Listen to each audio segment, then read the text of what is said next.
They promised torque, comfort, and reliability, but ended up wasting time, money, and patience. These bikes didn't just fall short, they let riders down hard. Before you buy anything with two wheels, watch this countdown through to the end. Your next choice might be one shift away from disaster. Number 15. HarleyDavidson Sportster Iron 883. It's the kind of bike that makes you stop mid-step when you see it. Low, dark, and radiating that stripped-down Harley attitude. But once you throw a leg over, the romance can fade quickly. Power comes from an 883 cubic centimeter air-cooled V-twin producing 53 horsepower and 55 pound-feet of torque. Single-disc brakes front and rear paired with an anti-lock braking system handle stopping duties. On paper, it's enough to get around town. On the highway, it starts to feel stretched. Owners often praise its clean, minimalist look, but point out the same flaws. Stiff rear suspension, limited lean angles, and a motor that feels charming in the city yet underwhelming on longer rides. It looks mean, one rider told me, but it runs out of breath before the fun starts. Suspension is basic. A conventional fork up front and twin coilover shocks out back, with just enough travel to soak up smooth streets. Wet weight tips the scales at 565 pounds, with a seat height of 29.9 inches. Pricing starts at $11,999. For riders chasing pure Harley style at the lowest buy-in, the Iron scratches that itch. But if you want long-haul comfort or modern performance, it's more a style statement than a riding revelation. The next machine doesn't chase nostalgia, it challenges it with style that runs deep and a ride that runs shallow. Number 14. Indian Scout Bobber 20. There was a time when the Scout Bobber 20 seemed like the perfect answer for riders craving vintage attitude with modern dependability. But somewhere between the styling cues and the showroom floor, the shine wore off. Its 1133 cubic centimeter liquid-cooled V-twin produces 100 horsepower and 72 pound-feet of torque. Braking comes courtesy of a single front disc and single rear disc, both managed by an anti-lock braking system. It's quick off the line, but not as refined as you'd expect at this price. Riders often fall for the wire wheels, floating saddle, and throwback tank badge, only to discover that the low-slung ergonomics and stiff suspension can make longer rides a chore. "It's beautiful," one owner admitted, "but my back felt every mile." The limited fuel capacity doesn't help if you're hoping to stretch out on the open road. Suspension duties are handled by a telescopic fork up front and dual shocks at the rear, with just 3 inches of travel in the back. Wet weight comes in at 585 pounds and the seat height is a low 25.6 inches. Starting price sits at $13,499. For short bursts through town or photo-ready coffee stops, the Scout Bobber 20 still has plenty of curb appeal. But for riders who measure a bike by the miles it can conquer comfortably, this one tends to feel more like an occasional indulgence than a daily companion. Cruiser cool might grab your attention, but the next bike proves that tech-forward doesn't always mean forward thinking. If any of these bikes caught you off guard, or you've got one in your garage, drop a comment below. And if you're enjoying the ride so far, hit that like button. Number 13. Honda Rebel 1100 DCT. For riders craving cruiser comfort with modern refinement, the Rebel 1100 DCT aims to deliver both, blending low-slung style with the convenience of an automatic transmission. It's the kind of bike that invites long rides without demanding a heavy hand on the clutch. Power comes from a 1,084 cubic centimeter liquid-cooled parallel twin engine producing 87 horsepower and 72 pound-feet of torque. Stopping duties fall to a single large front disc with a 4-piston caliper and a single rear disc, both managed by a standard anti-lock braking system for predictable, controlled braking in all conditions. The frame is engineered for a relaxed riding position, with mid-mounted controls and a low center of gravity that makes slow-speed handling approachable for riders of all experience levels. Wet weight registers at 508 pounds and seat height is just 27.5 inches, welcoming to those who prefer a planted stance at stops. Pricing starts at $9,499. Rider impressions are mixed. Some praise the seamless DCT shifts and forgiving power delivery, while others feel the lack of traditional clutch engagement robs the bike of character. "It's smooth, almost too smooth," one owner explained. "Great for traffic and touring, but I miss that raw, connected feeling." For some, the convenience comes at the cost of soul. Raw muscle is only part of the equation. The machine up ahead takes that to the extreme and leaves comfort in the dust. Check the description for gloves, jackets, and riding accessories we've tested and trust. No gimmicks. Just gear that works, and every click helps keep this channel rider run. Number 12. Yamaha VMax. This is the muscle cruiser that redefined brute force, until the market moved on without it. The VMax still flexes hard on paper, but real-world riding tells a different story. Its 1,697 cubic centimeter V4 engine delivers a thundering 170 horsepower and 100 pound-feet of torque. Braking is handled by dual front discs with radial mount calipers and a single rear disc, backed by an anti-lock braking system. Numbers like these should inspire confidence, yet they often inspire hesitation. The problem isn't speed, it's what happens between the stoplights. At nearly 700 pounds, the VMax can feel heavy and awkward at low speeds, especially in tight urban spaces. Fuel economy is unimpressive, and the small tank means you'll see more gas stations than scenic overlooks. "It's a thrill," one rider said, "but not a companion for the long haul."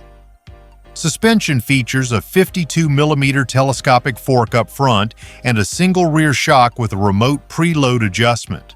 Wet weight tips the scales at 683 pounds. Seat height stands at 29.5 inches. Starting price landed at $17,999 when last offered. For pure acceleration and presence, the VMax is still a legend. But as a practical cruiser, it's a relic from an era when raw numbers mattered more than rideability. That's a tough sell in a world that demands both. Sheer size can turn heads, but legacy without evolution leads to the next forgotten heavyweight on our list. Number 11. Suzuki Boulevard C50T. This is the kind of bike that turns heads for all the right reasons. White wall tires, gleaming chrome, studded leather saddlebags, and a tall windshield that hints at weekend escapes. It feels like a postcard from the golden era of cruising, a rolling tribute to the open road. Beneath the nostalgic styling sits an 805 cubic centimeter liquid-cooled V-twin engine, producing 53 horsepower and 52 pound-feet of torque. The power delivery is gentle and predictable, ideal for slow boulevard glides but far from thrilling on open highways. Braking comes via a single front disc with a dual piston caliper and a rear drum, a combination that lacks the assurance of a modern anti-lock braking system. To keep the ride plush, Suzuki fits a traditional telescopic front fork paired with a link-type rear shock featuring preload adjustability. Wet weight lands at 619 pounds, while the seat height measures 27.6 inches, low enough for most riders to plant both feet firmly. The starting price begins at $10,259, putting it squarely in the middle of the cruiser price spectrum. Around town, the C50T glides with relaxed confidence, its classic silhouette catching approving glances from passers-by. But the charm fades when the miles stretch out. Limited power, dated braking, and comfort that leans more towards style than substance. As one rider put it, it's beautiful to look at but not built for the long haul. For those chasing nostalgia, it's a tempting package. For those chasing performance, it's a gentle reminder that looks can be deceiving. From heavy to precision built, the next ride trades chrome for calculations and still misses the mark. Number 10. BMW R18 Classic. Known for alpine passes and autobahn speed, this brand took a sharp left into cruiser country. With sweeping fenders, a massive exposed drive shaft, and that unmistakable boxer engine jutting proudly from each side, the R18 Classic is BMW's bold love letter to old-school cruiser style. It's imposing at a standstill, projecting presence before you even thumb the starter. Underneath the vintage cues lies an 1,802 cubic centimeter air and oil-cooled boxer twin, pushing out 91 horsepower and 116 pound-feet of torque. Braking is handled by dual front disc with 4-piston fixed calipers and a single rear disc, all tied together with a full anti-lock braking system. It's a spec sheet that promises authority on the road, at least on paper. For control and stability, BMW equips a 49mm telescopic fork up front and a rear steel cantilever swing arm with central shock and travel-dependent damping. Wet weight tips the scales at 761 pounds, and seat height sits at 28.3 inches. Starting price begins at $17,995, planting it firmly in the premium segment. In motion, the R18 Classic offers plenty of straight-line muscle, but struggles to deliver a balanced riding experience. The size makes low-speed handling a chore, and the turning radius can feel downright stubborn. One former owner summed it up with a wry smile. "It's a beauty that fights back." For riders seeking a comfortable, easygoing cruiser, this one demands more compromise than charm once the novelty fades. Performance alone won't define a great cruiser. The upcoming entry aimed for style and wound up somewhere in no man's land. Number 9. Kawasaki Vulcan S Cafe. With its dark headlight cowl, streamlined bodywork, and minimalist stance, the Vulcan S Cafe tries to blend cruiser comfort with a dash of sport bike style. It's a look that draws attention in the showroom, hinting at versatility and modern edge. Beneath the styling sits a 649 cubic centimeter liquid-cooled parallel twin, producing 61 horsepower and 46 pound-feet of torque. Braking is handled by a single front disc with a 2-piston caliper and a single rear disc with a single piston caliper, all supported by a standard anti-lock braking system. The power band is smooth and approachable, favoring easy control over explosive thrust. Suspension comes via a 41mm telescopic fork up front and an offset rear monoshock with 7-position preload adjustability. Wet weight lands at 503 pounds, with a seat height of 27.8 inches, low enough for newer riders to feel instantly at home. Starting price begins at $8,399, making it a competitive option in the middleweight cruiser segment. On short commutes or relaxed weekend rides, the Vulcan S Cafe feels light, predictable, and easy to live with. But for seasoned riders expecting more punch or personality, it can leave the experience feeling a little flat. As one owner put it, "It rides fine, but fine doesn't make you fall in love." In the end, it's a bike that looks sharper than it feels when the miles start adding up. Some bikes break the mold, others just crack under pressure. The next one tried to be both and failed quietly. Number 8.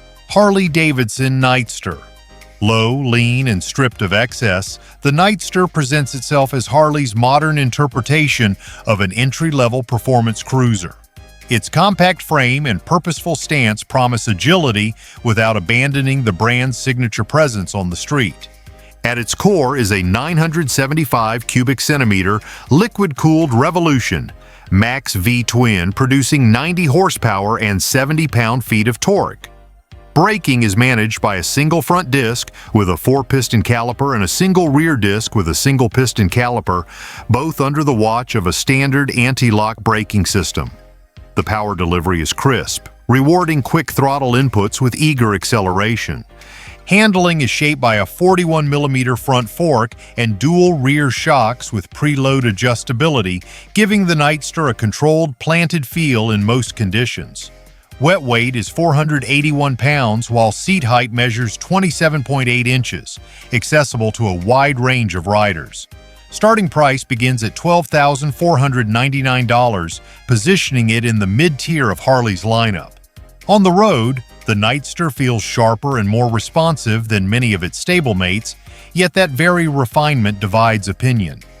"It's smooth, sure," one longtime rider remarked, "but it doesn't have the raw edge I expect from a Harley." For those seeking modern precision, it delivers. For purists craving rumble and rebellion, it may feel a little too polite. We shift gears now to a machine that should have been a classic comeback, but turned into a cautious experiment. Number 7. Honda Shadow Phantom. Blacked out from bars to exhaust tips, the Shadow Phantom leans hard into stealth styling. It's a machine that looks like it should whisper menace as it rolls past, banking on its clean lines and understated finish to do most of the talking. Power comes from a 942 cubic centimeter air-cooled V-twin, producing 53 horsepower and 59 pound-feet of torque. Stopping duties are handled by a single front disc with a 2-piston caliper and a single rear disc with a single piston caliper, both aided by a basic anti-lock braking system. The result is easygoing performance meant more for cruising than chasing adrenaline. Comfort is managed by a traditional front fork and twin rear shocks, tuned to soak up city streets and smooth highway stretches alike. At 552 pounds wet and a seat height of 25.8 inches, it's approachable for a wide range of riders. Starting price begins at $8,399, keeping it firmly in budget-friendly territory for a cruiser. On the road, the Shadow Phantom delivers exactly what it promises: steady, relaxed miles. But little beyond that. It looks great in my driveway, one owner admitted, but it doesn't make me want to ride longer. Without modern tech or standout performance, it risks fading into the background once the initial appeal wears off. From underwhelming modern updates to overpowering brute force, the next ride is anything but subtle. Number 6. Triumph Rocket 3 GT. Some motorcycles aim to impress. The Rocket 3 GT aims to dominate. Its massive proportions, sweeping lines, and unmissable presence make it less of a bike and more of a rolling statement. Park it anywhere, and you'll draw a crowd. At the heart of this heavyweight sits a 2,458 cubic centimeter liquid-cooled inline-3 engine producing 167 horsepower and 163 pound-feet of torque. Braking is commanded by dual front discs with radial-mounted Stylema Brembo 4-piston calipers and a single rear disc, all tied to a cornering-sensitive anti-lock braking system for maximum control. Ride quality is refined through a 47mm Showa front fork with adjustable compression and rebound damping, paired with a fully adjustable rear monoshock. Tipping the scales at 764 pounds with a seat height of 29.5 inches, it's built for big miles, not nimble city darting. Starting price begins at $24,495, putting it squarely in premium territory. For all its muscle, the Rocket 3 GT isn't for everyone. It's like piloting a freight train with chrome, one rider quipped. The acceleration is breathtaking, but the sheer size and weight make it more of a special occasion machine than an everyday companion. It's a bike you respect, maybe even fear, a little. Let's dial things back from oversized torque to undersized impact. The next entry proves image isn't everything. Number 5. Yamaha Bolt RSpec. It was Yamaha's attempt at distilling urban cruising down to its bare essentials, a stripped-back, no-nonsense machine meant to channel garage-built charm. Its compact stance and bobber-inspired touches still look good parked at the curb. Power comes from a 942 cubic centimeter air-cooled V-twin, producing 53 horsepower and 59 pound-feet of torque.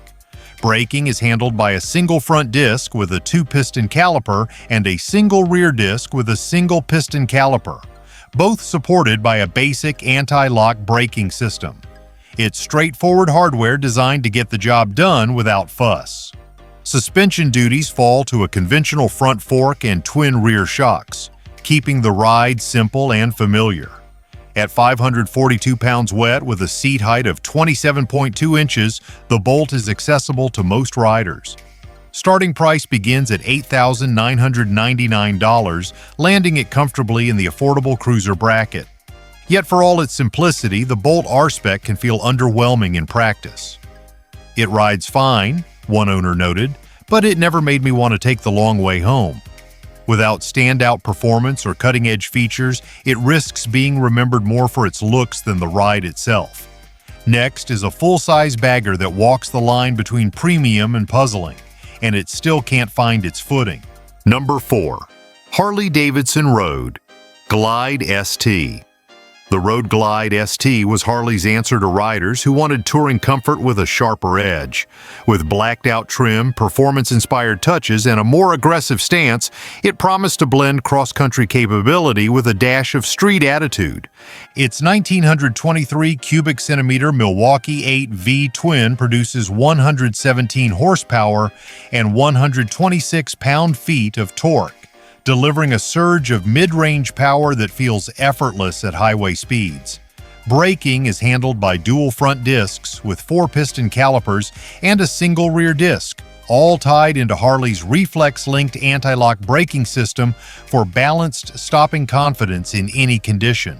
Ride quality gets a boost from a 49mm dual bending valve front fork working in sync with premium rear shocks that offer adjustable preload, helping the ST stay composed through sweeping corners and rough pavement alike. Wet weight comes in at 820 pounds, while the seat sits at 26.7 inches. Starting price begins at $29,999, positioning it just above the standard Road Glide in Harley's lineup. Still, not every rider is sold. It's trying to be both a bagger and a sport tourer, one owner shared, but it never fully commits to either. For those expecting a night-and-day leap in performance over the base model, the ST can feel like a subtle variation rather than a true transformation. From Milwaukee's meanest touring machine, we head to Italy, where the next bike brought beauty but not much backbone. Number 3. Moto Guzzi California Touring 1400. The California Touring 1400 blends Italian styling with long-distance American cruiser aspirations. Sweeping chrome accents, sculpted saddlebags, and a relaxed riding position promise a bike that can cross states in comfort while turning heads at every gas stop. Power comes from a 1,380 cubic centimeter air-cooled V-twin, producing 96 horsepower and 89 pound-feet of torque. Braking is managed by dual front discs with Brembo calipers and a single rear disc, all under the control of an anti-lock braking system for dependable stopping power. Long-haul comfort is supported by a stable chassis and well-cushioned seating, giving the California a composed feel even when loaded for touring. Wet weight stands at 744 pounds, paired with a seat height of 29.1 inches. Starting price begins at $18,990, placing it among premium touring cruisers. Yet for all its beauty, ownership can test a rider's patience. Finding parts was like a scavenger hunt, one former owner recalled, and not every shop would touch it. With limited dealer support and higher-than-average maintenance quirks, the California often feels more like a passion project than a practical partner for the open road. Limited editions don't always guarantee lasting impressions. The next machine rolled in rare and rolled out unloved. Number 2. Indian Challenger Elite. The Challenger Elite was meant to be Indian's ultimate statement piece, a limited production bagger with premium finishes, high-end components, and a performance edge that promised to push past the competition. Bold paintwork and factory custom detailing set it apart before the engine ever turns over.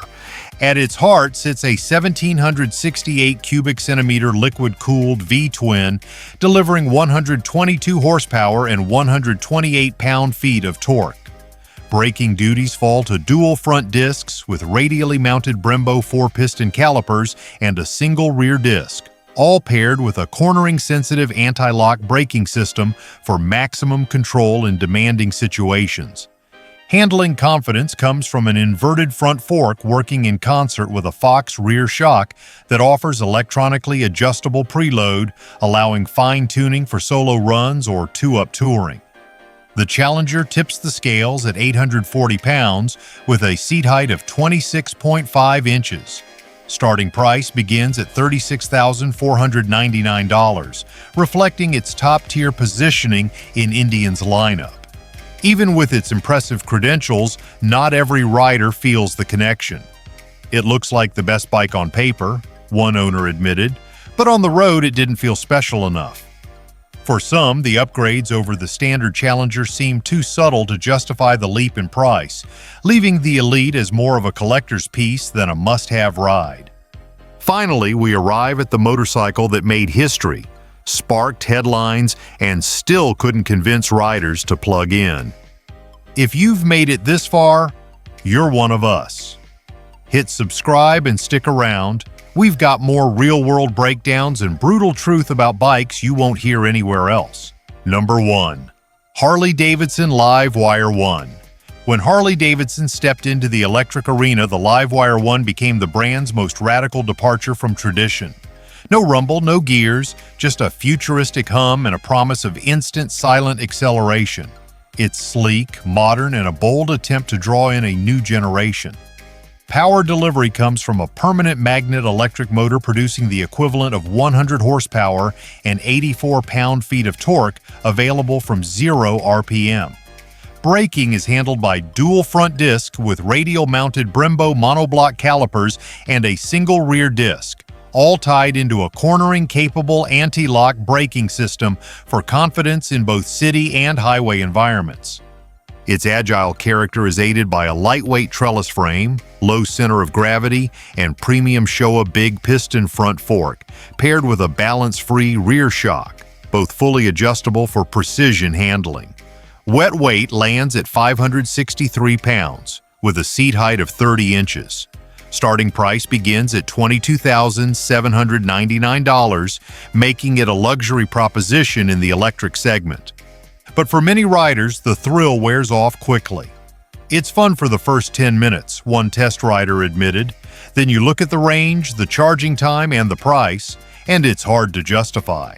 With under 150 miles of real-world range and charging networks still limited, the Livewire remains more of a conversation piece than a go-to daily companion. If you've ridden any of these bikes or walked away shaking your head, we want to hear your story. Drop a comment, share your ride, and hit that like button if you're enjoying real takes from real roads. If one of these bikes surprised you or saved you from making a mistake, drop your thoughts in the comments. We read every single one. Like the video if you found it helpful, and don't forget to subscribe for more no-nonsense takes from real riders. This channel is built for those who ride smart, spend wisely, and value the truth over hype. Until next time, ride safe, ride proud, and never settle.